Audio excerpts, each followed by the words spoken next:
You are much, much too kind to me. I'm the lucky one. I told you a million times about being born in the coal fields of eastern Kentucky in the 30s, somewhere around the change of the century, I think. When a town with no library, and when books came my way, I realized that there was a world outside those mountains. So this has been a labor of love for me. I want more than anything for us to put enough money in the arts to really make the difference that we know it will make.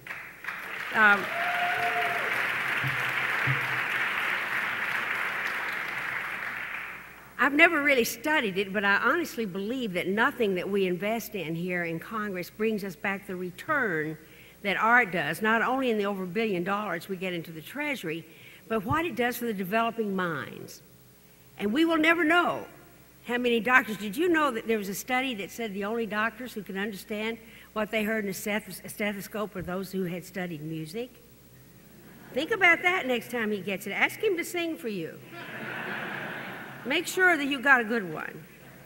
And when, back in the years, we did go through the dark days, and I was just saying to Lieutenant Governor Mitch Landrieu, and I'm so happy to see him here this morning, that I recall it was when the Conference of Mayors and Westinghouse and Bravo and a bunch of other people decided we weren't just nasty, decadent people up here trying to fund strange things, but we were important to this country. And I was in the city of Dresden about 10, 15 years ago and found that to this day they are still spending more than 10% of their budget every year on art. If only we could be that smart. We could rise up better. Before I really get started, though, I want to say another one of the congressmen has come in, and he's one of mine. It's Mike Arcuri from Oneida, New York, and he is wonderful. He's one of our freshmen.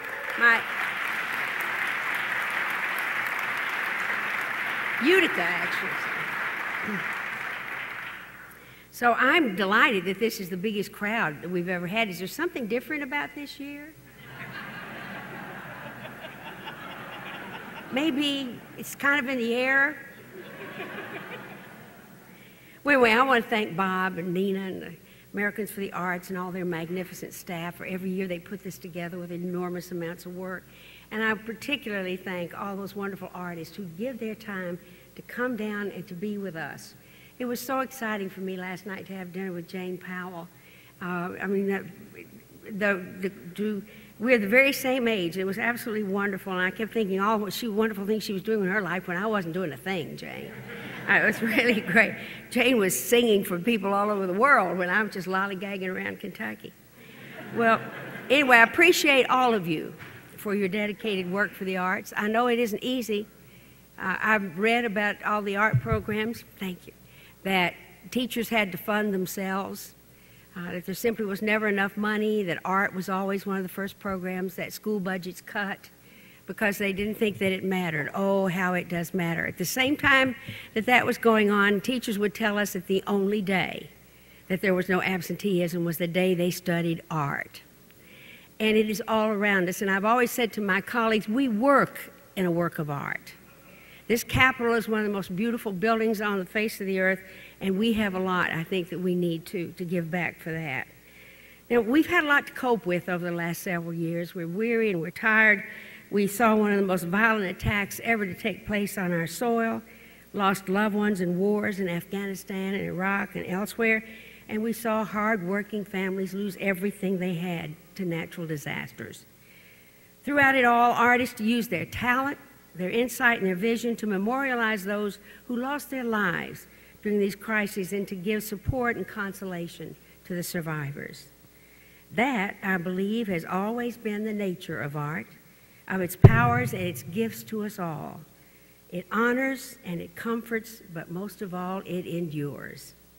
Art survives our pain and tells our stories to the generations that come after. Did I put a hex on this somewhere? But let me back up a minute about what artists have done during the disasters and during the war and during our absolute pain. They used their talent and their insight, you know, nothing better than in New Orleans. Vision to memorialize those who lost their lives during crises and to give support and consolation to the survivors. That, I believe, has always been the nature of art, of its powers and its gifts to us all. It honors and it comforts, but most of all, art endures. Art survives our pain and tells our stories to the generations that come after us. At the same time that art has restored joy and hope during times of sorrow, it also gives back to our society in other ways, stimulating the economic growth in many communities that suffered tumultuous economies.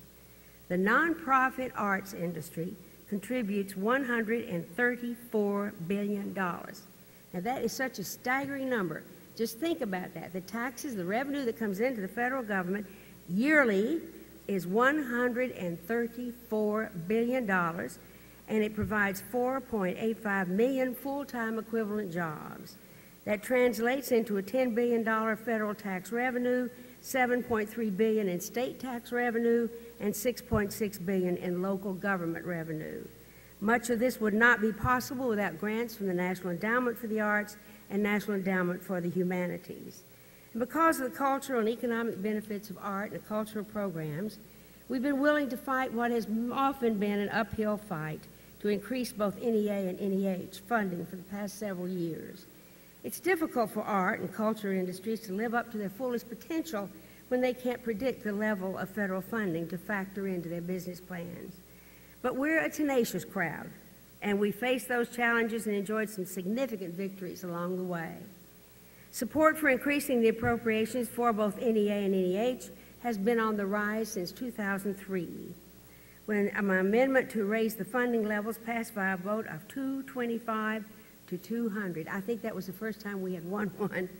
And the following year, the same amendment passed by a vote of 241 to 185, and we're just about now where we can do it by voice vote. Let me tell you, we're getting there. So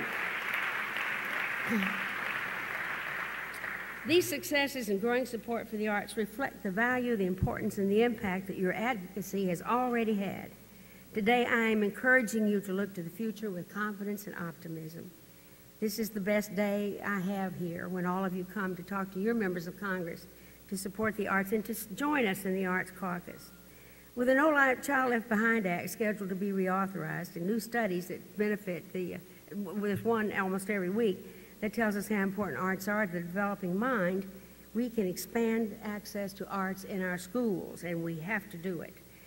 A 2006 study by the Arts Education Partnership found that schools with large populations of students in economic poverty can begin transforming themselves into vibrant and successive centers of learning and community life when arts are infused into the curriculums and daily activities, and we've all seen that. And making that transformation will greatly benefit the lives of the students at those schools, expand their minds and imaginations in new and exciting ways, and what's more, it will give them a better chance of attaining their future goals. Employers today in America and abroad are looking for creative and dynamic young men and women and to fill the rare rosters. And to give our children the tools that they need for success, we must invest in giving them access to the arts programs in every school. I'm very enthusiastic about the chance we have to do this because we are this year considering reauthorization of that program, and we will capitalize on those opportunities with art.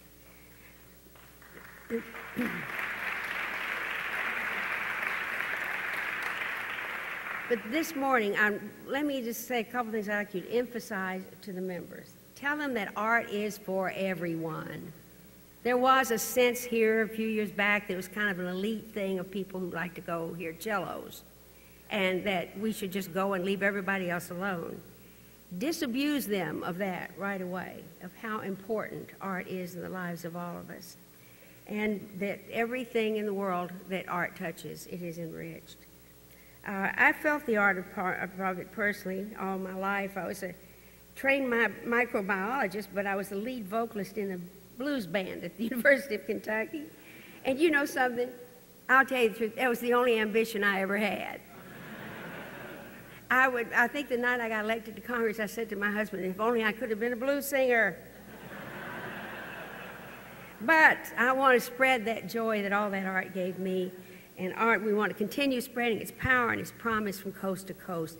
So let me thank you again for what you do. Let me thank you for coming down here. Let me thank you for going to meet those Congress people. Don't talk to the staff, talk to them. Tell them that we said you had to do that today because you can't go home without it. Our children deserve it. Their future deserves it. America deserves it. The world deserves it. We are certainly doing a good thing. Thank you so very much.